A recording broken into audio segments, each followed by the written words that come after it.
Le damos la bienvenida al ministro Víctor Zamora, ministro de Salud, en la época más crítica de la pandemia. Estoy seguro que muchos lo asocian al confinamiento y a los momentos más difíciles.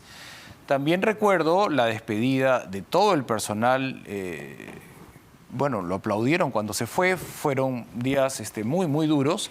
Y ahora agradecemos que esté acá porque aparecen temas desde Comisión de Fiscalización del Ministerio de Salud con respecto a mascarillas sobrevaloradas, mascarillas que no servían, medidas que provocaron un mayor número de muertes y la lista continúa. Yo no quiero continuar con la lista, sino escuchar a usted por dónde podríamos empezar, porque hay muchos temas desde la Comisión de Fiscalización que me parece le ha cambiado la condición de testigo a inculpado. Investigado, sí. Bueno, en primer lugar, déjame agradecerte por la oportunidad y a la audiencia, por supuesto. Efectivamente, bueno, el Congreso está haciendo su labor, ¿no? Fiscalizar, investigar de los hechos pasados y presentes alrededor de la pandemia.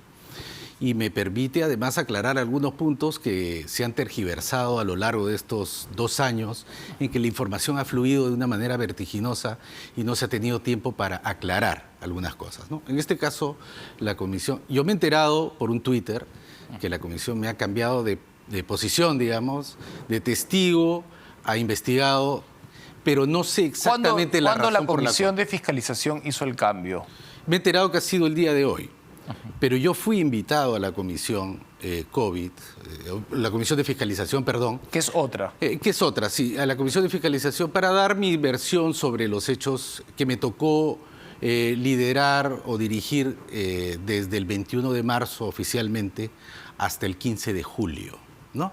Dentro de los temas que se abordaron fue el tema de la compra de las pruebas rápidas, ¿no? Y hay una versión que circula en las redes sociales, incluso en los medios de comunicación, que yo habría sido el responsable de cambiar la política y comprar las pruebas rápidas, ¿no? Que en su momento también quedó demostrado con los parámetros internacionales que ya no era necesario hacerse prueba rápida. Pero posterior, mucho después, Entiendo. Y que equiparar ambas pruebas. Entiendo que muchas cosas las íbamos descubriendo en el camino, porque nadie estaba preparado para enfrentar de alguna manera COVID, si no, no tendríamos esos resultados. Pero en nuestro país nos fue fatal. Claro. Fue fatal. Y también hemos escuchado que revisar el pasado y que no teníamos el número de camas UCI necesario, pero sobre la marcha también hay que entender quién tomó las decisiones que fueron realmente cuestionables, desafortunadas, no sé cómo calificarlas, pero sí había una insistencia, recuerdo nítidamente, en que ya no nos hagan pruebas rápidas y ya no compren más pruebas rápidas porque ya estaba en vigencia la prueba molecular y nosotros no teníamos cómo acceder a ella y se entiende, yo recuerdo sus explicaciones, que tampoco era como que me compro la prueba mañana porque había una demanda en todo el mundo, ¿no? Mire, vamos por partes, ¿no? Regresemos, digamos, a febrero del 2020. Sin confinamiento, porque el encierro fue el 16 de marzo. La pandemia todavía no ha llegado al Perú en la dimensión que la vivimos. El 1 de febrero se aprueba el primer plan de lucha contra la pandemia. El 1 de febrero. ¿Cuánto dinero se le asigna a la lucha contra la pandemia? ¿Y usted era ministro cuando...? No. Era una señora Inostroza. La doctora Inostroza era ministra y yo había sido su asesor hasta el 31 de enero. Pero ahí yo quiero reflexionar con usted. Si bien es cierto, usted tiene una fecha de ingreso al ministerio, la pandemia empieza en diciembre del 2019. Correcto. Y estamos en un mundo globalizado. Así es. O sea, lo que pasa en China tiene que ser minuciosamente investigado y nosotros tendríamos que irnos preparando conscientes de nuestra deficiencia. Así es. Y ese es el punto que quiero resaltar. El 1 de febrero se aprueba el primer plan. Consciente de lo que nos va a pasar o no tan consciente, se aprueba el primer plan. Poco conscientes, ¿no? ¿Cuánto crees que se le asignó en ese momento de dinero? 3.600.000 soles. Para 33 millones de peruanos para luchar contra la pandemia. De esos 3.600.000 soles, ¿Cuánto crees que se le puso a pruebas moleculares? 38.000 soles. Y eso dependía de economía. No, dependía del Ministerio de Salud. Yo tengo recuerdos espeluznantes de esos días. Me tocaba hacer programa en vivo y nos llamaban médicos del hospital de Chiclayo llorando en vivo y nos decían, acá ya tengo oxígeno, tengo camas UCI, pero no tengo personal. Pero claro. La gente se muere y no tengo personal, manden personal. Entonces sí se sentía también, y me solidarizo con la enorme frustración de este país centralista que no ataba ni desataba. O sea, me parece que el tema iba más allá de los presupuestos asignados. Mire, lo que tú relatas lo hemos vivido hora tras hora, día tras día, semana tras semana, al frente de este monstruo que era la pandemia. Pero déjame un segundito. Debido a que nosotros compramos pocas pruebas moleculares, por esos 38.000 soles que se le asignó el 1 de febrero, el 19 de marzo, yo no era ministro, el expresidente Vizcarra, en ese momento anuncia al país, y yo tengo un clip ahí que he traído, ¿no? Si lo pueden pasar, se lo agradecería. Anuncia al país en su momento la compra de él anuncia, después del Consejo de Ministros, se aprueba un decreto de urgencia, se aprueban 100 millones de soles, ¿y qué se compra? Pruebas rápidas. Y él lo anuncia. Ya no eran necesarias. No, perdón, estamos el 19 de marzo. ¿Por qué considera, la explicación que da el expresidente en ese momento es, ¿cuántas pruebas moleculares tenemos en el almacén? Teníamos 10.000, ahora nos quedan 6.000 pruebas para todo el país. Hemos decidido salir a comprar 1.400.000 pruebas rápidas y 200.000 pruebas moleculares. El 19 de marzo del 2020. El 21 de marzo yo asumo la cartera. Esas compras, ya confinados. Porque ya el 16. Ya confinados, y el 21 de marzo empiezo mi gestión. Cuando esa decisión ya había sido tomada, las compras habían sido realizadas, las pruebas rápidas estaban en el almacén y teníamos 6.000 pruebas moleculares en el almacén y un solo laboratorio en el país para hacer pruebas moleculares. Teníamos que tomar una decisión en ese momento. Primero, mi deber funcional como ministro era, ¿esa decisión fue tomada en Consejo de Ministros? Sí. ¿Fue anunciada al país? Sí. ¿Fue refrendada por un decreto de urgencia? Sí. Entonces la legalidad estaba presente y la necesidad estaba al frente. Decidimos empezar a utilizar las pruebas denominadas rápidas mientras incrementábamos nuestra capacidad para hacer pruebas moleculares. Nosotros hacíamos 500 pruebas moleculares día en esos tiempos. Cuando yo dejé la gestión 4 meses después, dejé 20 laboratorios y estábamos haciendo 24.000 pruebas moleculares. Sí, pero yo de verdad que sigo sin entender todo lo vivido desde el sentido común. Porque de lo poco que sabíamos era que se transmitía de persona a persona y que teníamos que estar aislados. Y hay personas, ustedes como autoridad sabían, que tenían la imperiosa necesidad de salir porque no tenían que comer. Correcto. No tenían que comer. Entonces, ¿cómo encierras a alguien que no tiene refrigeradora, que no tiene liquidez y que se gana la vida de la venta del día? Y a ellos habían, me acuerdo, contrapropuestas de usen las Fuerzas Armadas, manden alimentos, y no se hacían tampoco los cercos perimétricos efectivos, realmente efectivos. ¿Dónde está el virus? Sí, recuerdo con profundo dolor, me imagino como muchos que nos están escuchando, esta suerte de caos, de una medida menos eficiente que la otra. Recuerdo el Día de Mujeres y el Día de Hombres. Fue un desastre. Y el tema es que ya se sabía que se pasaba de persona a persona. Y todas las medidas eran, vayan, aglomérense y contágense. Porque por último, luego viene el bono. Y eran unos caos para, en pleno momento, digamos, sin vacunas, la gente se moría diariamente y las medidas eran como fomentar el contagio de persona a persona. Eso es lo que yo no seguiré sin entender. Claro. Y hay una responsabilidad de quienes adoptaban esas medidas que no se veían unilateralmente, pero sí en Consejo de Ministros. Pero por cómo supuesto. funcionan las cosas. Entonces, visto en perspectiva... No olvidarás que en esos tiempos habíamos declarado casi Consejo de Ministros permanente. Y lo que la pandemia nos ha revelado es la precariedad del Estado en general, ¿no? Los bonos, por Pero ejemplo. dentro de esa precariedad, tomar decisiones con lo que se sabía que va de persona a persona. Pero no solamente con lo que se sabía, también con lo que se tenía. La alternativa siempre es, bueno, entonces dejamos abierto todo. Siempre la discusión era, o abrimos todo o tratamos de cerrar al máximo, en esa precariedad. Cualquier alternativa, Mauricio, era equiparable, digamos, en lo malo, porque si también abríamos, como hoy día estamos discutiendo, ¿quitamos la mascarilla o no quitamos la mascarilla? ¿Permitimos el aforo al 100% o no? Hasta el día de hoy. Era distinto, doctor Zamora. Víctor, ¿sabes?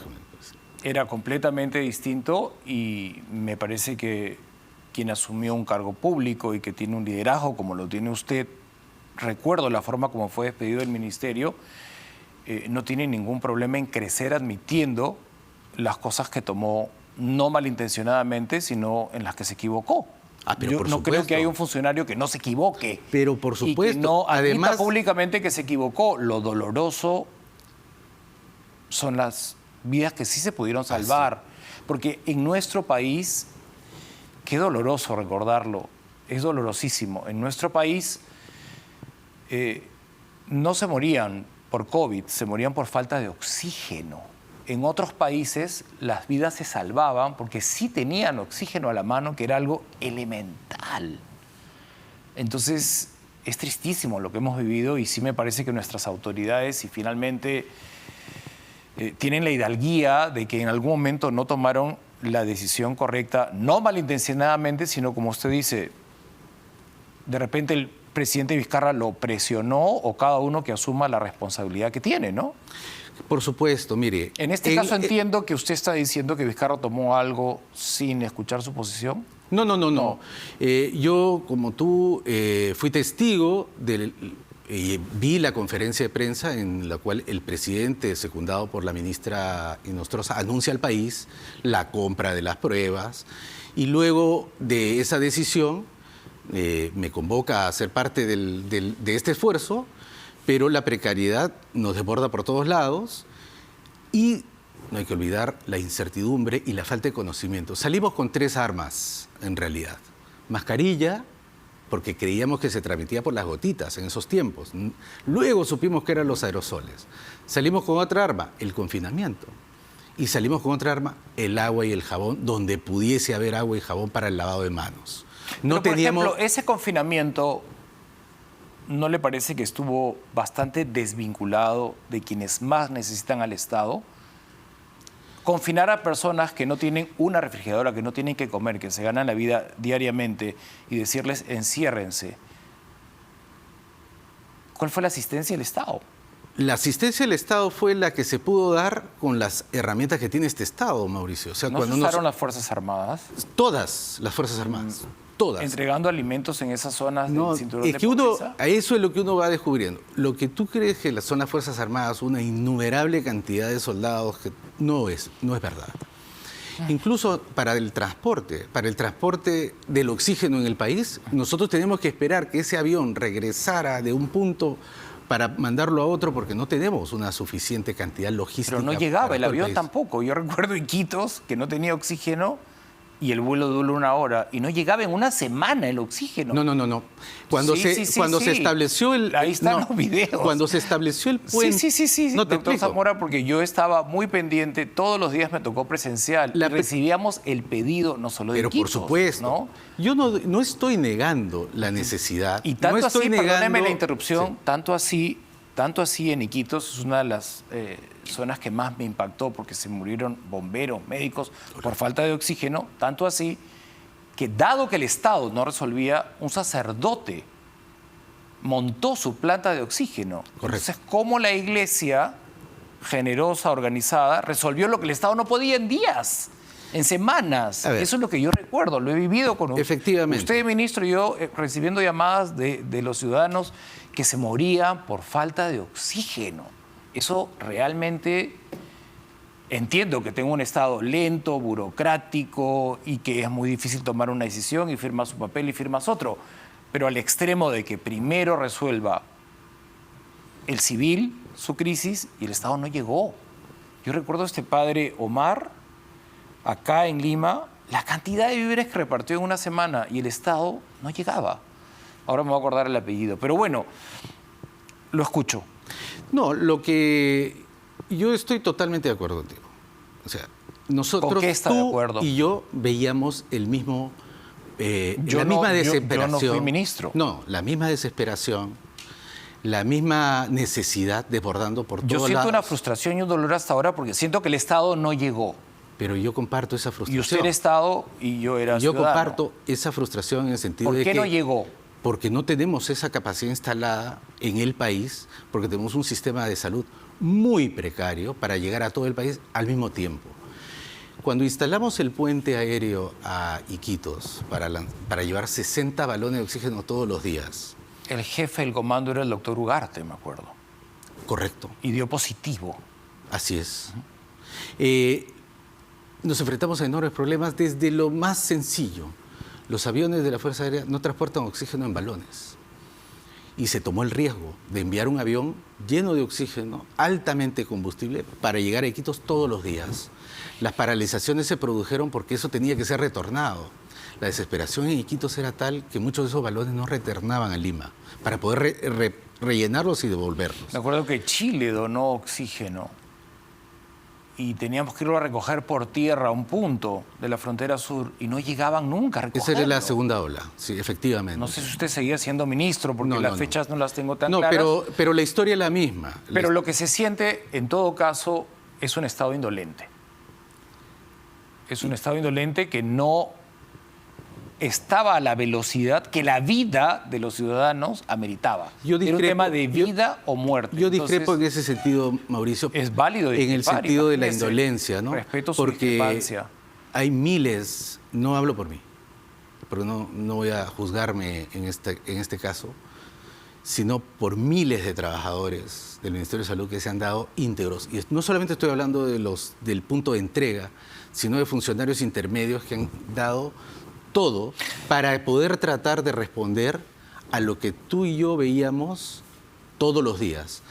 Muchas veces también nos hemos llenado de frustración al no poder llegar a tiempo. Por ejemplo, yo recuerdo, ante la falta de capital humano en nuestro país, porque ya había oxígeno en Chiclayo, ya habían camas y pedían médicos, porque no había quien atienda a los pacientes. Ellos tenían todo, pero no médicos. Y habían muchos voluntarios de muchas nacionalidades que no sé qué requisito tenían que tener del colegio médico para ayudar. Se liberaron. Pero se demoraron en liberarlo. No es solamente responsabilidad ¡Wow! del Ministerio de Salud. Nunca lo voy a olvidar. Entonces, un Estado tan lento ante la vida o la muerte del ciudadano, ¿no? Sí. Doctor Aún Zamora, así incorporamos cerca de 60.000 trabajadores Doctor a Zamora. distribuirlos a todo el país. O sea que también hay que decir que a pesar de la burocracia, de la lentitud, de que estábamos trabajando prácticamente con una cuarta parte del personal administrativo para administrar el doble del presupuesto que se asignó en ese momento, a pesar de ello, logramos movilizar 60.000 trabajadores que hasta el día de hoy tienen en muchos casos el contrato para hacer la vacunación y otras medidas. y luego me acuerdo, no lo podemos olvidar, me parece que no podemos incurrir en tener ese círculo que nos lleva siempre a resultados catastróficos. El pleito entre Merino y Vizcarra, que se acusaban mutuamente de no haber comprado vacunas. Y la responsabilidad era de Vizcarra. No las compró quien entró después, que fue el señor Sagasti. Pero él nos dejó sin vacunas y optó por vacunarse él. Bueno, ese es un hecho muy lamentable, ¿no? Yo he salido a... Usted ya no era ministro, me parece. No en era ese entonces ministro. era la doctora Massetti, Sí. pero fue parte de una gestión bajo la presidencia de Vizcarra, ¿no? Ah, pero por supuesto. Y como eso sí, yo también he salido a criticar fuertemente a todos aquellos que, aprovechando de su posición de poder o de ventaja administrativa o estar en esos círculos, estuvieron involucrados en el caso Vacunagate, ¿no? Entonces, ante la Comisión de Fiscalización, que ya lo citó, por específicamente el tema de... Eso es lo que no sé todavía, porque me citaron hace como 2 semanas en forma genérica y me preguntaron que di un relato general de cuál fue mi desempeño durante los 4 meses y abordé varios temas, dentro de los cuales está pues, la compra de las pruebas rápidas, el oxígeno, todo lo que usted ha señalado, las unidades de cuidados intensivos. Y creo entender, porque no es solamente yo que paso a la situación de investigado, sino que hay otras personas, creo entender, pero tengo que ver el documento, que se trata de la compra de las pruebas rápidas. Y esta es una oportunidad para señalar nuevamente que el que habla no fue responsable de la decisión de la compra de las pruebas rápidas. La decisión y la ejecución de la compra de las pruebas rápidas se hizo el 19 de marzo. ¿Y usted asume la cartera qué día? El 21 de marzo. 3 días después. Efectivamente. O sea, usted llega al cargo y encuentra una compra ejecutada. Ejecutada. Responsabilidad del presidente Vizcarra y su ex ministra de Salud, la doctora Inostroza. Y la decisión refrendada por el Consejo de Ministros Todos de los ese ministros. día, que fue además publicada con un decreto de urgencia, al cual yo como ministro entrante no tenía ninguna observación que hacer, más que iniciar la operación de implementar, porque en la otra alternativa era hacer pruebas moleculares y no había, Mauricio. Permítame cerrar con una pregunta. Ha mencionado válidamente que la infraestructura de nuestro país era precaria y me parece que todos los peruanos estamos conscientes de eso. Y durante esa precariedad y ese momento doloroso de morirte por falta de oxígeno, no solo por COVID, se tenía que atender un compromiso con la ciudadanía de implementar una atención básica, que en cada distrito por lo menos existan en proporción a la cantidad de habitantes 3 postas, 4 postas. Se tenía que volver a la posta básica médica. Y nos hemos enfocado en vacunar y en vacunar. ¿Siente que en paralelo a la vacunación, que sigue su curso, se está implementando esa posta básica para salir de la precariedad en la que habitábamos? No. ¿Siente que no? Por eso corregí. Estamos en la misma situación con la que nos encontró la pandemia en marzo o en febrero del año 2020. No, con más camas UCI estamos, ¿no? Bueno, eso... ¿Cuántas teníamos cuando empezó la pandemia? 100 camas. 100. 100 camas. ¿Y a cuántas hemos llegado? Hemos llegado aproximadamente a 2.300, 2.400 100 camas. ¿Sí recuerda ese pasaje en la que el presidente Vizcarra narra que llamó a Chile y Chile tenía, no sé, 1.500? Todos tenían más. Todos tenían más. El único que tenía 100 era Perú. Y dentro de la gestión, por eso digo que lo de indolente me ha dolido, porque, por ejemplo, en 4 meses... Es lo que yo viví, no debería tomarlo personalmente. No, yo no lo tomo personal. Parece que... Sino que... Me tocó Mauricio, vivir todos los días las llamadas de los 4 ciudadanos. meses. Entonces sí sentí... En 4 meses... Mire, este país... Que si un ciudadano clama por oxígeno y el Estado no Mauricio, llega... Este país necesita 5.000 camas de unidad de cuidados intensivos. Nosotros en mi gestión pusimos 1.500, hemos llegado a 2.400, necesitamos el doble. Todavía tenemos escasez de camas de hospitalización. El día de hoy se están desmontando los hospitales de campaña. Yo me reafirmo que el Estado sigue siendo indolente y no he querido herirlo de manera personal porque no lo haría, no tengo ese estilo. Y sí, me reafirmo en eso. Me apena vivir en un país donde el Estado nunca ha acompañado al ciudadano en los 35 años que tengo haciendo periodismo. Siempre llega tarde, cuando ya no hay nada que hacer. Obviamente me parece indolencia. Yo me quedo con la palabra precario, Mauricio, porque efectivamente, aunque los funcionarios y los trabajadores de la salud o de la educación o de la seguridad quisieran hacer más y mejor su trabajo, las condiciones en las que desempeñamos nuestra función son paupérrimas y lo siguen siendo. Si mañana tenemos otra pandemia de estas características, vamos a volver a vivir el drama que hemos vivido en esa oportunidad porque no tenemos esa capacidad instalada. Y este país tiene que invertir más en su salud, así como en la educación, en su salud, especialmente a esas postas médicas. 8.000 establecimientos de salud, la mitad de los cuales no tienen médico, 70% no tiene agua potable, el 90% no tiene internet. Esos son nuestros puestos de salud en todo el país y tenemos una deuda. Y eso es lo que nos ha demostrado la pandemia. Gracias, doctor Zamora. Gracias a ti. Hasta mañana, amigos. Buenas noches.